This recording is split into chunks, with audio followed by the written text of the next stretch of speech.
오늘 로마서 15장 22절에서 29절을 중심으로 바울의 선교와 후원이라고 하는 제목으로 하나님 말씀 전하겠습니다.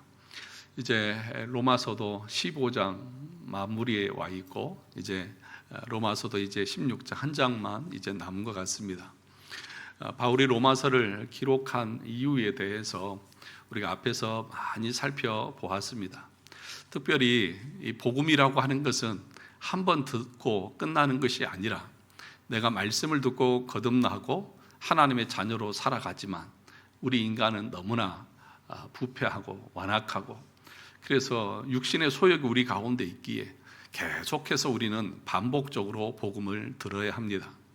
특별히 이 로마라고 하는 곳, 로마 제국의 수도인 그리고 이 전 세계 가운데서도 가장 강대국이었던 이 로마라고 하는 곳은 대도시고, 여러분 대도시 그러면 어떤 면에서는 참 좋은 것도 있지만 안 좋은 부분들도 있습니다. 뭐냐 하면 이 로마라고 하는 곳에는 온갖 세상의 잡다한 종교들이 다 들어가 있는 것입니다. 종교의 백화점과도 같습니다.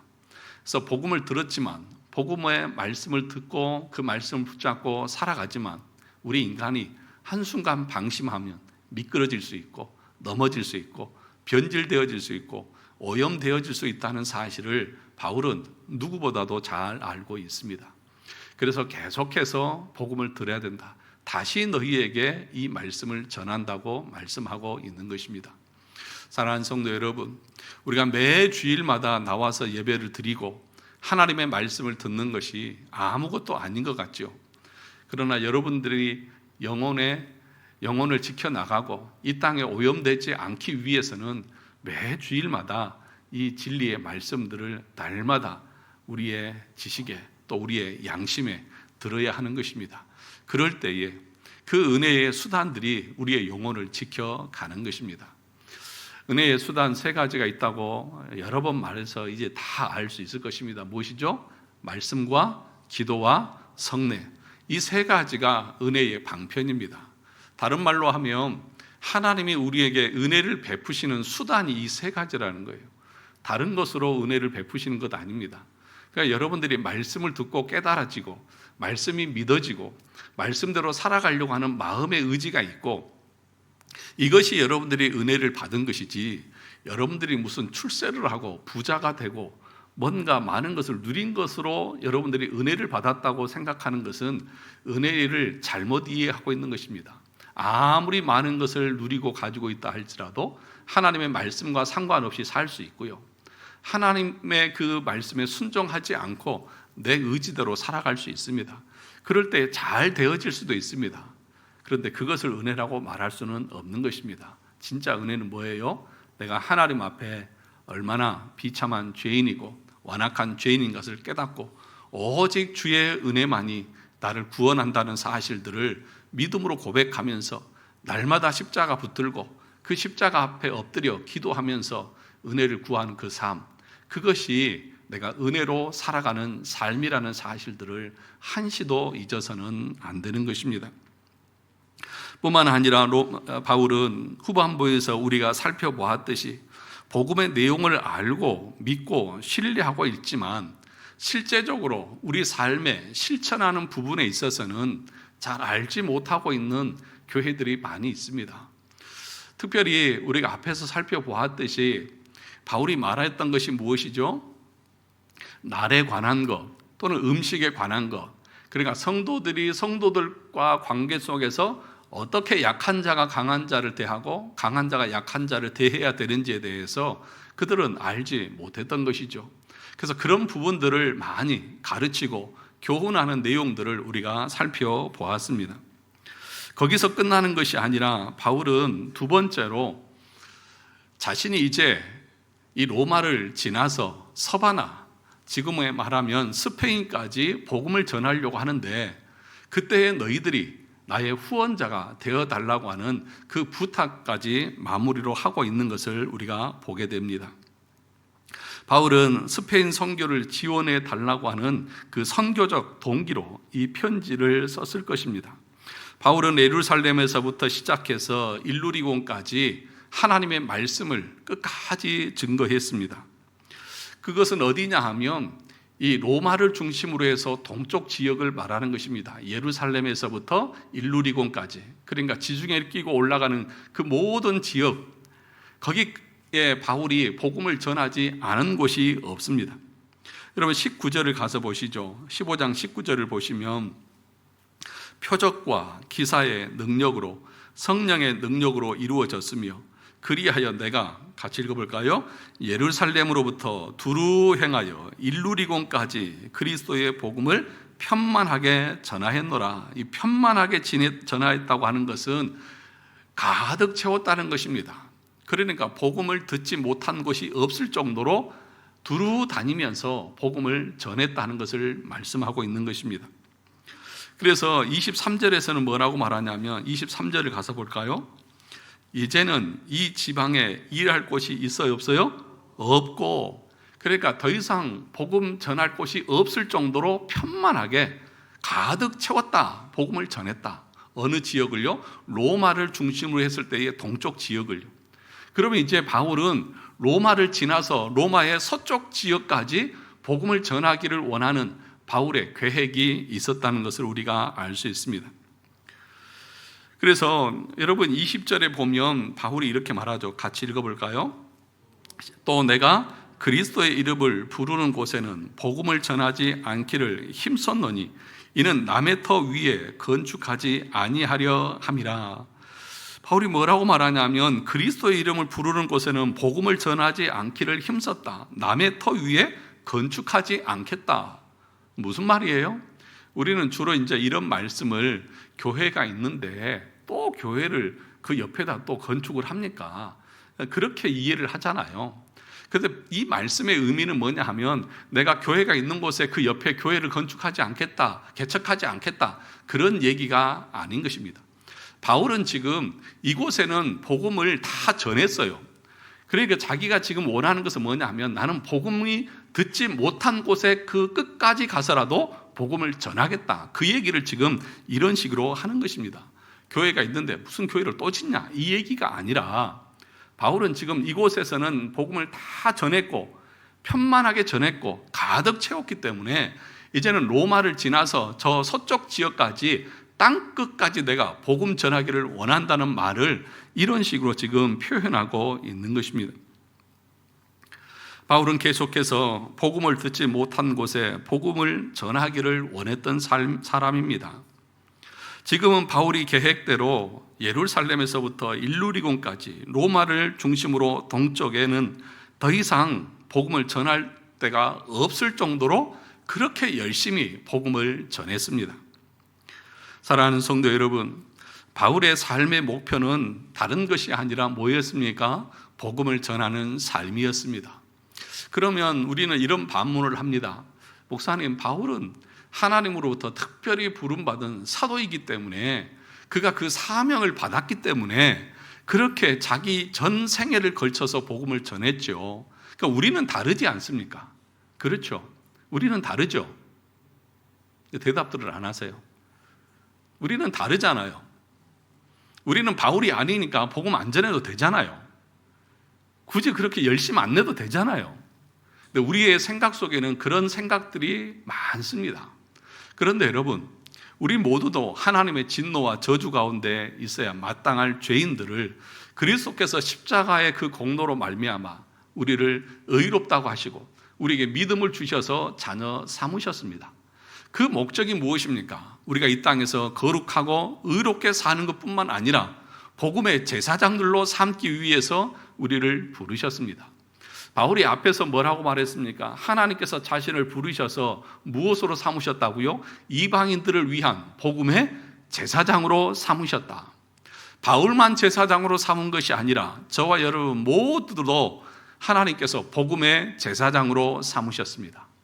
우리의 남은 생애, 우리의 삶의 목표, 방향, 그것은 복음을 편만하게 전하는 것이 되어져야 합니다. 이 사명은 바울에게만 특별하게 주어진 사명이 아니라 저와 여러분 모두에게 주어진 사명이라는 사실입니다. 이것에 대해서 여러분들은 얼마나 생각하고 계십니까? 내가 있는 곳, 내 주변의 사람들, 내가 살아가는 이 지역에 복음을 내가 편만하게 전했다. 내 가족과 내 이웃, 나를 아는 사람들이 복음을 듣지 못한 사람들이 없습니다. 저는 누구에게도 꺼리끼지 않고 그 복음을 끝까지 증거했습니다. 그렇게 우리가 담대하게 말할 수 있어야 하지 않겠습니까? 바울은 하나님 앞에서 땅끝까지 복음 전하기를 원하고 자기가 서 있는 그곳에서 할 수 있는 만큼 최선을 다해서 이곳에는 복음을 전할 것이 없다라고 할 정도까지 그렇게 하나님의 사역들을 감당했던 것입니다. 그래서 23절의 말씀이 우리의 고백이 되어졌으면 좋겠습니다. 이제는 이 지방에 일할 곳이 있어요, 없어요? 없다. 얼마나 열심히 전했으면, 얼마나 최선을 다했으면 내가 이곳에서는 일할 곳이 없다고 말하겠습니까? 저와 여러분들 주변에는 아직도 복음을 듣지 못한 사람들이 얼마나 많이 있습니까? 끝까지 최선을 다해서 그 사역을 감당하는 것이 우리 인생의 목표가 되어야 되고 방향이 되어져야 할 것입니다. 그러면서 바울은 이제 자신이 로마 교회를 지금까지 방문하지 못한 이유에 대해서 설명을 합니다. 바울이 로마 교회에 관심이 없었던 것이 아니죠. 바울이 이때까지는 로마 교회에 관심도 없다가 이제 자기가 스바나로 가야 되는데 로마 교회를 잘 이용해서 자기가 선교의 후원을 받아봐야 되겠다. 그래서 지금 바울이 로마 교회에 편지를 쓰고 복음을 지금 가르치고 있는 것이 아니라는 사실을 말하는 거죠. 그러니까 이런 오해를 할 수 있잖아요. 막 하다가 복음에 대해서 믿음에 대해서 막 얘기하다가 결론에 가가지고는 야, 나 좀 선교하는 좀 도와주면 안 돼? 이러면 사람들이 뭐라고 생각할까? 야, 저 사람 이것 때문에 저 복음을 얘기했구나. 그렇게 사람들은 오해할 거 아니에요. 그 약장수들이 늘 그렇게 하잖아요. 막 얘기하다가 결론에 가가지고 야, 돈 좀 줘. 막 이러잖아요. 그러니까 바울은 그런 의심이나 그런 오해를 방지하기 위해서 아마 그랬을지도 모르겠어요. 내가 여러 번 너희에게 가려고 했다. 그런데 어떻게 했다는 거예요? 길이 막혔다는 거예요. 오늘 여러분 22절을 보시죠. 그러므로 또한 내가 너희에게 가려 하던 것이 뭐였다고요? 여러 번 막혔더니. 여러분 로마서 1장을 가서 볼까요?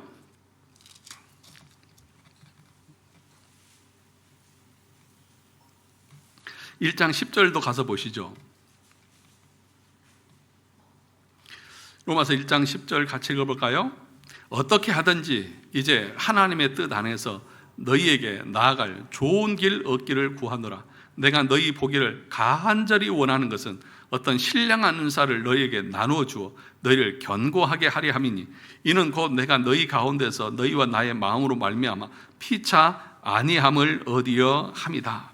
앞에서도 바울은 가기를 간절히 원했다고 말하고 또 여기 15장 22절에서도 여러 번 가기를 원했지만 길이 열리지 않고 막혀서 가지 못했던 것이지 너희에게 관심이 없었던 것이 아니라는 사실들을 여기서 말씀하고 있는 것입니다. 사랑하는 성도 여러분, 선한 일을 계획하고 또 하나님이 기뻐하신 일을 마음을 다해서 한다고 해도 길이 막힐 수 있어요, 없어요? 있어요. 하나님이 좋아하신 일, 하나님이 기뻐하신 일을 할 때에도 잘 안 될 수 있어요, 없어요? 있어요. 그런데 바울은 어떻습니까? 안 됐다고 해서 포기하는 것이 아니라 여러 번 그럼에도 불구하고 계속해서 그 사역을 감당하려고 하는 열심과 열정을 끝내지 않았다는 사실을 여러분 기억하셔야 합니다.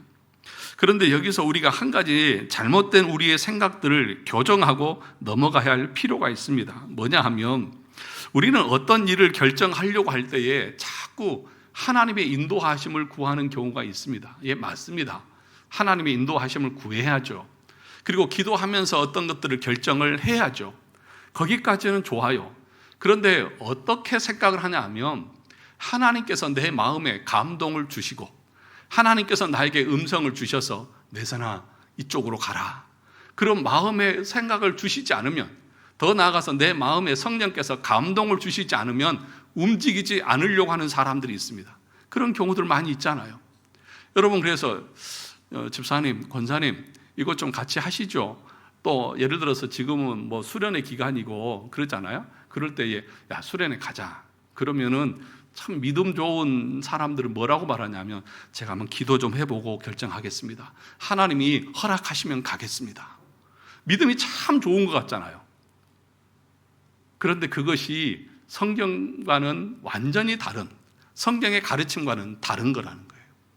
뭐라는 거예요? 하나님이 기뻐하신 일이라고 하면 특별히 하나님께서 나에게 이래라 저래라 하지 않아도 그것이 하나님의 뜻이고 하나님의 말씀이라고 하면 오늘 바울처럼 여러 번 가려고 힘쓰는 것처럼 하나님의 뜻에 순종하고자 열심을 내야 한다는 거예요.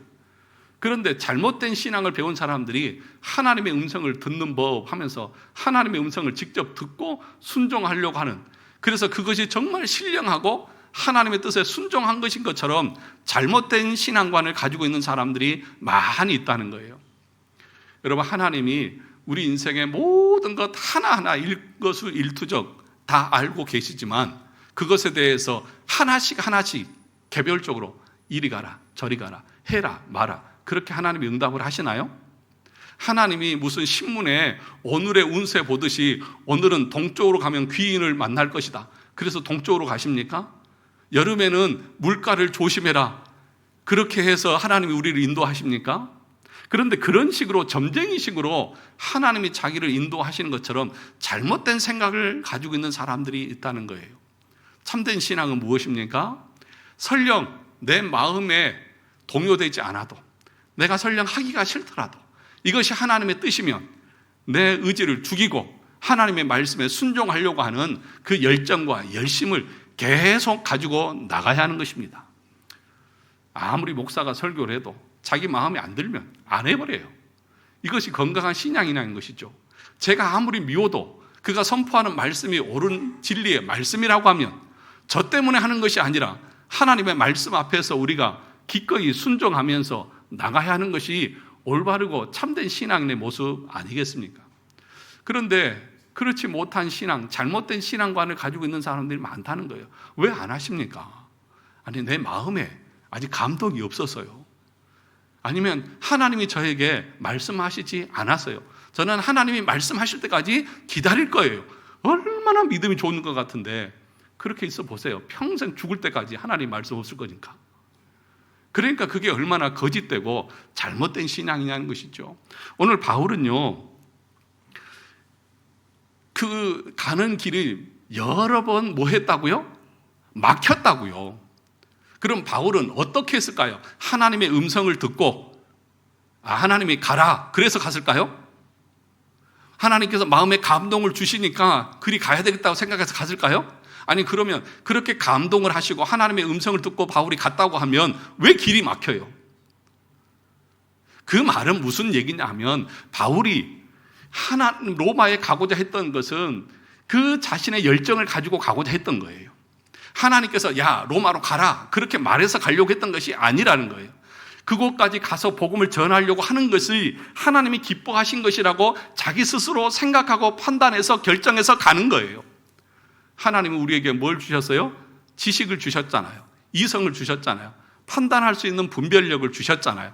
그러니까 여러분들이 성경을 열심히 공부하고 배워서 이것이 하나님의 뜻이고 명령이라고 하면 그 환경을 뛰어넘어서 최선을 다해서 그 일을 감당하려고 해야 하는 것이죠. 그 길을 하다 보면 때로는 막힐 수도 있을 거예요. 우리는 하나님의 섭리를 다 알아요? 몰라요? 알아요? 몰라요. 하나님의 섭리는 비밀적이기 때문에 몰라요. 하나님이 기뻐하신 일이라고 해서 갔지만 때로는 하나님이 그 길이 아니면 막으시기도 하실 거예요. 때가 아니면 지체시키기도 하실 거예요. 그러나 우리가 해야 될 일은 뭐예요? 주님을 위해서 열심을 가지고 열정을 다해서 하나님이 기뻐하신 일이라고 하는 것을 찾아서 내가 열심히 감당하는 거예요. 지금 바울이 행하고 있는 신앙의 태도는 그런 거예요.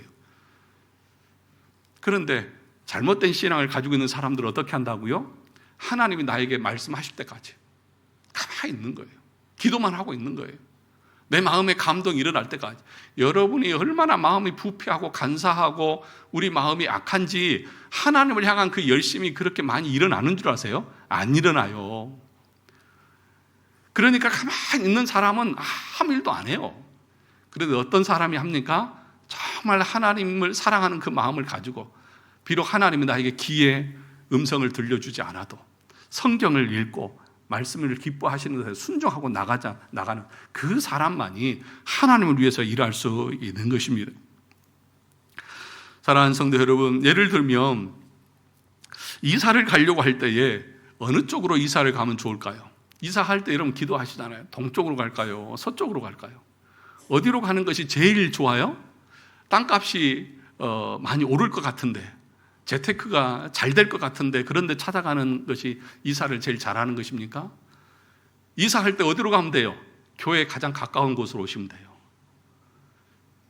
교회에 가까이 오셔서 예를 들면 새벽 예배든지 수요 기도회든지 예배 가운데에 교회를 가장 가까이서 열심히 찾아갈 수 있는 그곳으로 이사하는 것이 제일 좋은 이사 방법인 거예요. 동쪽, 서쪽, 집값이 오르고 내리고 그게 중요한 것이 아니고, 그러면 어떤 직장이 제일 좋은 직장일까요? 연봉이 높은 직장? 아니에요. 주일 성수를 할 수 있는 직장이 가장 좋은 직장인 거예요. 그 청년들 잘 들어봐요. 어떤 배우자가 가장 좋은 배우자예요? 잘생긴? 저처럼 키 크고 잘생긴? 또는 뭐 연봉을 많이 받는? 아니에요. 인격이 바로 세워지고 믿음을 올바로 가지고 있는 사람을 만나는 것이 가장 좋은 배우자인 거예요. 그래서 여러분, 잠언 31장 30절에 보면 고운 것도 거짓되고 아름다운 것도 헛되나 오직 여호와를 경외하는 여자는 뭘 받을 것이다? 칭찬을 받을 것이다. 고운 거, 아름다운 거. 여러분, 우리 권사님들 젊었을 때 얼마나 예뻤겠어요. 다 반해서 결혼하신 거잖아요. 그런데 이제 나이 먹으면 어때요? 얼마 안 가서 고운 것도 아름다운 거 다 헛돼요. 남는 건 뭐예요? 인격과 신앙이 남는 거예요. 그러니까 얼굴 보지 말고, 돈은 있다가도 없고 없다가도 있을 수 있어요. 근데 신앙은 있다가 없고 없다가 있어지지 않아요. 그러니까 하나님이 주신 은혜이기 때문에, 그러니까 배우자를 선택할 때에도 다른 거 보지 않고 그 사람이 정말 신앙인인지, 그런데 그 신앙이 인격적으로 올바로 세워져 있는지를 보고 결혼하면 저처럼 행복하게 사는 거예요. 얼마나 인격적으로 바르고 신앙생활 열심히 하니까 제가 편하잖아요. 목회하는데 아무 걸림돌이 없어요. 오히려 도움이 됐으면 됐지. 오늘 또 우리 권사님들이 우리 사모님 귀여워 죽겠다고 아주 그냥 쓰러져 다들. 다른 거 없어요. 여러분도 아시다시피 키가 큽니까? 몸무게가 날씬합니까? 볼거리 하나도 없잖아요. 그런데 너무 이뻐요. 예. 다른 게 있습니까? 인격적으로 올바르게 사랑하고 또 신앙생활 또 자기 역할을 열심히 감당하니까 다 이뻐하는 거잖아요. 여러분, 다른 게 아닌 거예요. 하나님이 나에게 이래라 저래라 안 하니까 안 한다. 그것은 거짓된 신앙이에요. 정말 하나님을 사랑하는 사람들은 하나님이 기뻐하시는 일이 무언가를 찾아서 하는 것입니다. 일하기 싫어하는 사람들은 뭘 찾아요? 잘 모르시는구나. 핑계거리를 찾고요. 일을 하고 싶은 사람들은 방법을 찾는다고 그럽니다. 어떻게 하면 이걸 할 것인가? 방법을 찾지만 하기 싫은 사람들은 핑계거리를 찾는 거예요. 그러니까 여러분, 사람들이 이거 같이 합시다. 수련회 갑시다. 그럴 때 기도해보고 이 사람은요, 가기 싫은 거예요. 가기 싫은 것을 하나님을 핑계대서 안 가려고 하는 거예요. 그 얼마나 악한 것입니까? 여호와의 이름을 망령되게 하는 것이잖아요. 그러면 자기가 안 가는 것은 왜 안 가는 거예요? 하나님이 가지 말라고 그랬다는 거예요. 그러니까 하나님의 명예를 도용한 명예훼손죄이고 얼마나 악한 것입니까? 십계명을 어기는 죄잖아요. 그러니까 그런 식으로 자기의 악함과 게으름과 타락함들을 하나님 핑계에 대해서 그렇게 게으름 피우지 말라고요. 내가 안 하는 거예요. 하기 싫어서 안 하는 거예요. 그러니까 지금 바울의 모습을 보면 뭐라고 말합니까? 여러 번 가려고 했어요. 막히면 또 가려고 하고 막히면 또 가려고 하고. 그것이 우리가 가져야 될 신앙의 태도인 것이죠. 그래서 어떻게 하면 이거를 할 것인가? 그 방법을 찾아야지 어떤 핑계거리를 찾아서 나 이러니까 못한다 저러니까 못한다. 그것은 건강한 신앙의 모습이 아니라는 것입니다. 그러니까 우리 개혁신앙은 이렇게 세 가지로 말합니다. 하나님 중심, 교회 중심, 말씀 중심. 뭐라고요? 하나님 중심, 교회 중심, 말씀 중심. 정말 이 개혁신앙의 그 사상이 여러분 가운데 있습니까? 교회 중심이니까 교회 근처로 오는 거죠.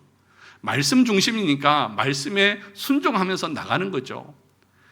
사랑하는 성도 여러분, 저와 여러분들이 이런 열심을 가지고 하나님을 섬기는 신앙인이 될 수 있기를 원합니다. 그러면서 바울은 로마 교회가 자신의 선교의 후원자가 되어주기를 원합니다. 로마 교회에 들려서 그들과 사귐과 교제를 나누고 선교에 대한 비전을 나눈 후에 그들의 후원을 받아서 로마 서쪽 스바나까지 땅끝까지 복음 전하기를 바울은 원하고 있는 것입니다. 우리 24절을 같이 읽어볼까요?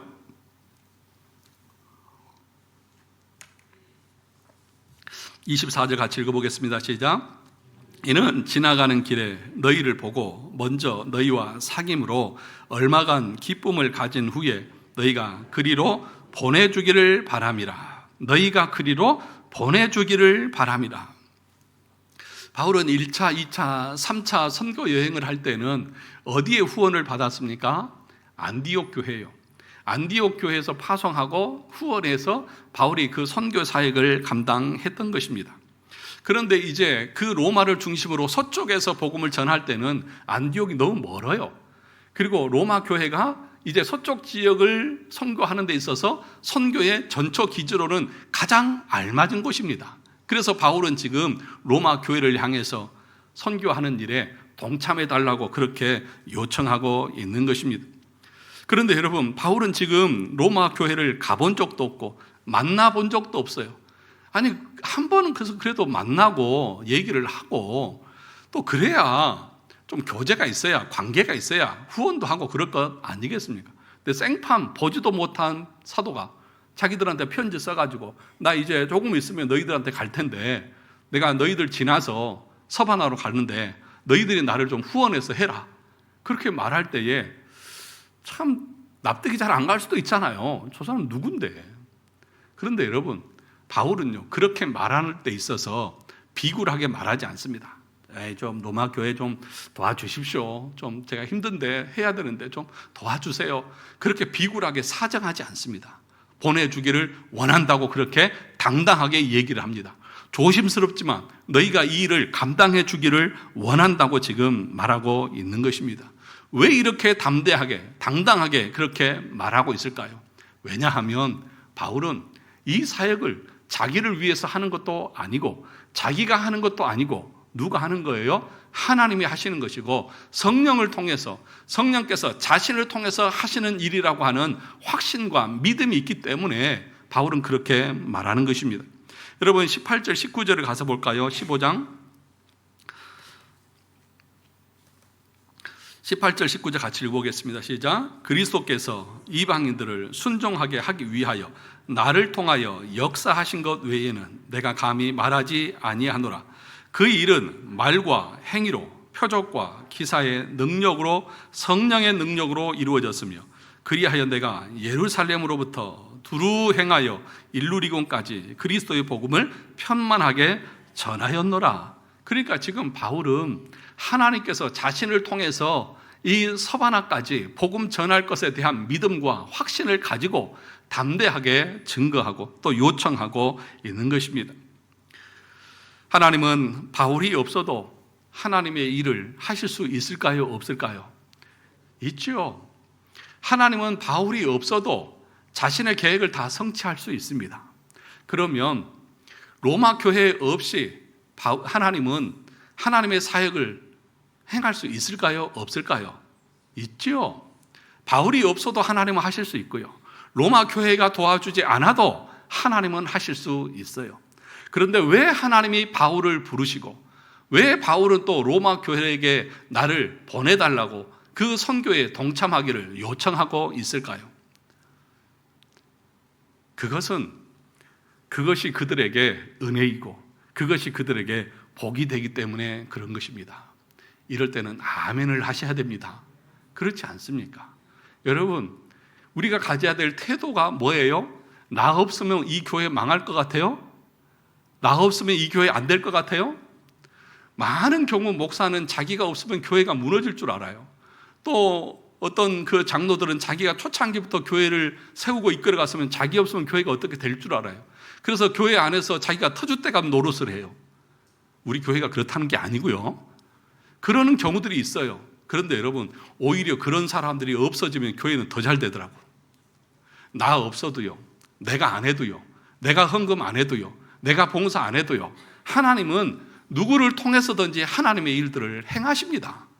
그런데 나를 불러서 그것을 하게 하시고 나를 사용하셔서 그 일을 하게 하신 것이, 그것이 곧 나에게 은혜고 복이라는 사실들을 아셔야 하는 거예요. 초등학교 때 이렇게 옛날에는 분필을 다 사용했잖아요. 그럼 꼭 선생님이 판서를 하고 나서 야, 너 나와서 철판 좀 닦아. 그러면 애들이 뭐라고 그래요? 아, 선생님이 나한테 이런 걸 시켜 그래요? 좋아가지고요, 선생님이 나를 시켜서 이걸 하게 했다는 거예요.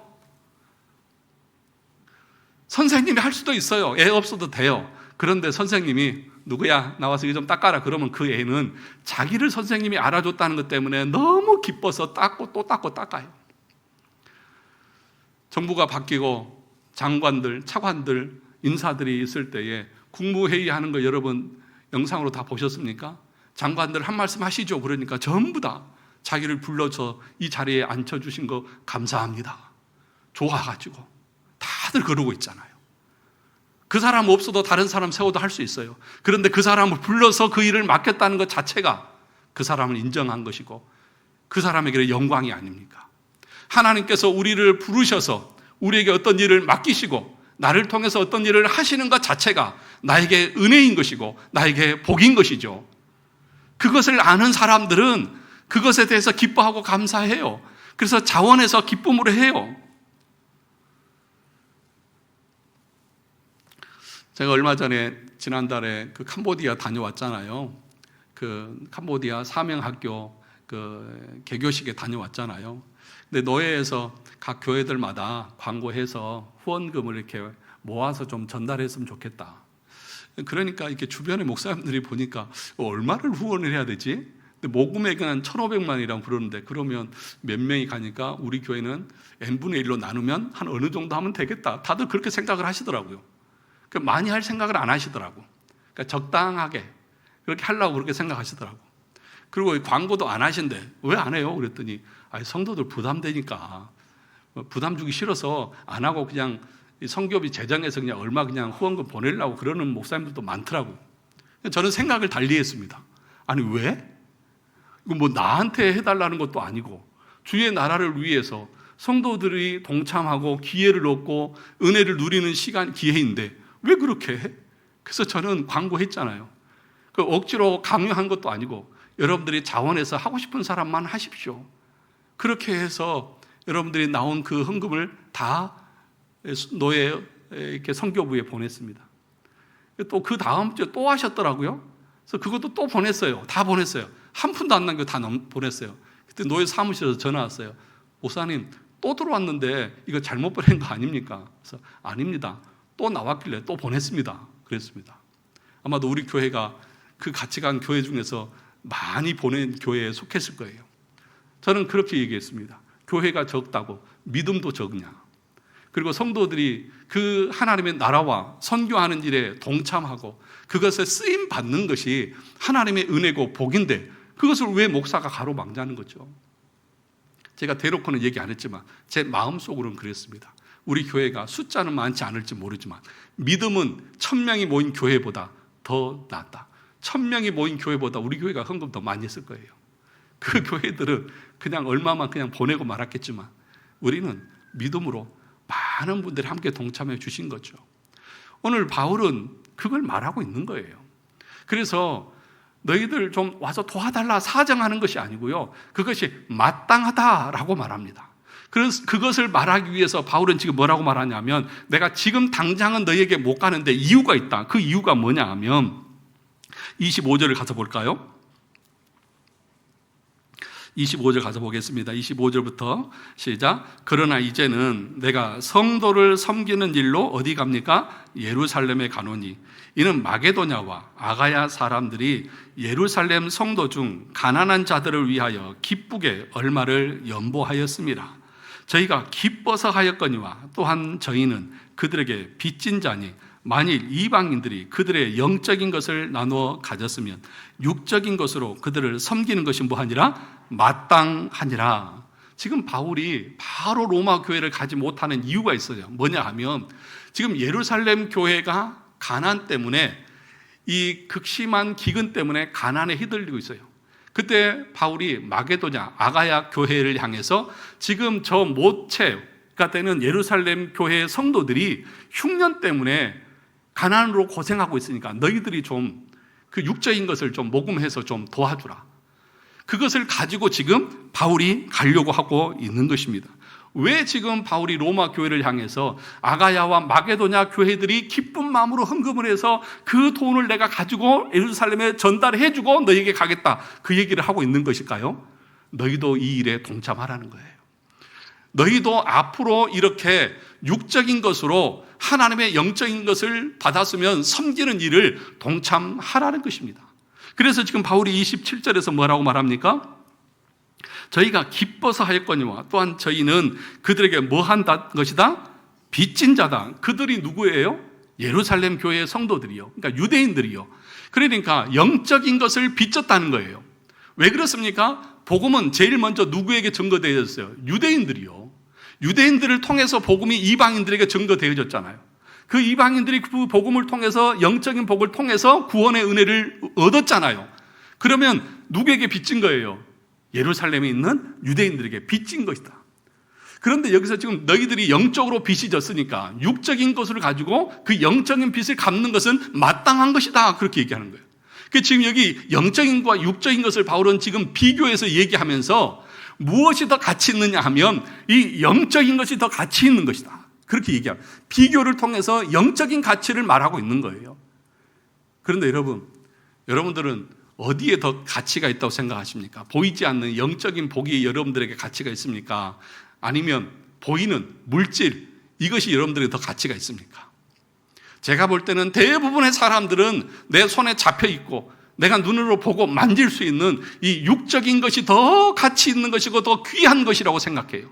지금 바울이 너희가 빚졌다, 이방인들이 그들의 영적인 것을 나눠 가졌으면, 영적인 빚을 졌으면 육적인 것으로 갚는 것 당연한 것이다. 바울은요, 육적인 것보다 영적인 것이 더 귀하고 가치 있고, 너희들이 그래서 육적인 것으로 그들에게 빚을 갚는 것은 마땅한 의무다라고 얘기를 하고 있는 거예요. 사랑하는 성도 여러분, 우리나라도 해외에서 온 선교사들의 그 선교를 통해서 복음화가 되어졌지 않습니까? 여러분들이 그들의 설교와 복음을 통해서 영혼의 구원을 얻었지 않습니까? 여러분들이 매주마다 목사의 설교를 통해서 영적인 충만함을 누리지 않습니까? 그러면 여러분들이 육적인 것으로 섬기고 해외에 선교하는 것이 뭐예요? 자선하는 거예요? 마땅한 거예요. 빚을 갚는 것이, 그것이 자선입니까? 빚 갚는 거 뭐예요? 내가 빚을 졌으면 마땅히 갚는 것이죠. 갚지 않는 것이 뭐예요? 배은망덕한 것이잖아요. 은혜를 입었으면 그 은혜를 갚아야 하잖아요. 뭘로 갚으라는 거예요? 물질로 갚으라는 거예요. 가난하고 힘든 사람들이 있으면 물질로 갚으라는 거예요. 그것이 성도로서 마땅한 것이다. 그래서 그것을 바울은 어떻게 표현하냐면요, 28절을 보면 이렇게 말합니다. 그러므로 내가 이 일을 마치고 이 열매를 그들에게 확증한 후에, 그러니까 육적인 것으로 그들에게 그 필요를 채워주는 것을 뭐라고 말하냐면 열매라고 말합니다. 열매. 어떤 열매예요? 믿음의 열매예요. 그리고 그것을 어떻게 한다고? 확증한다고 하는 말은 인친다고 하는 말이에요. 도장을 찍는다는 말이에요. 그러니까 우리의 믿음이라고 하는 것은 내가 영적으로 은혜를 받아서 믿음의 사람이 되어지고 구원의 감격이 있는 사람이라고 하면 복음을 전하는 일에 내가 물질적으로 헌신하는 거, 뭐 하는 것이라는 거예요? 믿음의 열매라는 거예요. 네가 참으로 거듭난 사람이라고 하는 것의 확증이라는 거예요. 정말 거듭나지 않고 구원의 확신이 없는 사람들은 그 선교하는 일에, 복음을 전하는 일에 자기의 물질, 자기의 시간 들이지 않아요. 왜요? 거기에 가치가 없다고 생각하기 때문에. 그런데 영적인 것이 정말 가치 있는 것이라고 하는 믿음이 있는 사람은 이 물질적인 것은 부차적인 것이야. 영적인 것이 중요한 거예요.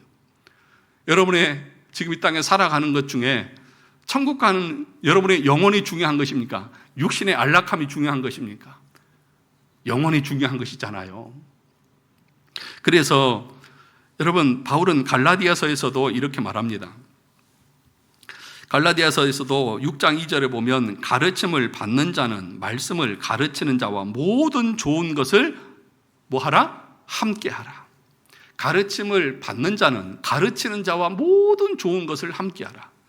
누가 교회에서는 가르치는 자예요? 제가 가르치는 자잖아요. 여러분 집에서 맛있는 거 많이 해서 드시죠? 제 생각 안 나세요? 무슨 얘기냐면 저한테 잘해라 이런 얘기가 아니라 지금 바울이 여기서 하고 있는 말과 일맥상통한 거예요. 영적인 빚을 졌으면 육적인 것으로 갚는 것은 그것은 의무이지 빚을 갚는 것이지 너희가 자선을 행하고 하지 않아도 되는 일을 하는 것이 아니다. 마땅히 해야 하는 일이고 하지 않는 것 자체가 너희가 배은망덕한 것이고 너희가 참된 믿음에 있는 것이 아니라고 하는 것을 너희 스스로가 확증하는 것이다.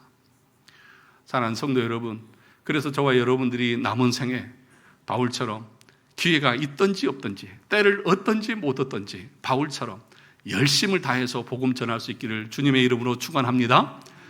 내 형편이 비록 어렵더라도 선교하는 일에 또 복음을 전하는 일에 여러분이 가지고 있는 물질을 마음껏 드릴 수 있기를 주님의 이름으로 축원합니다.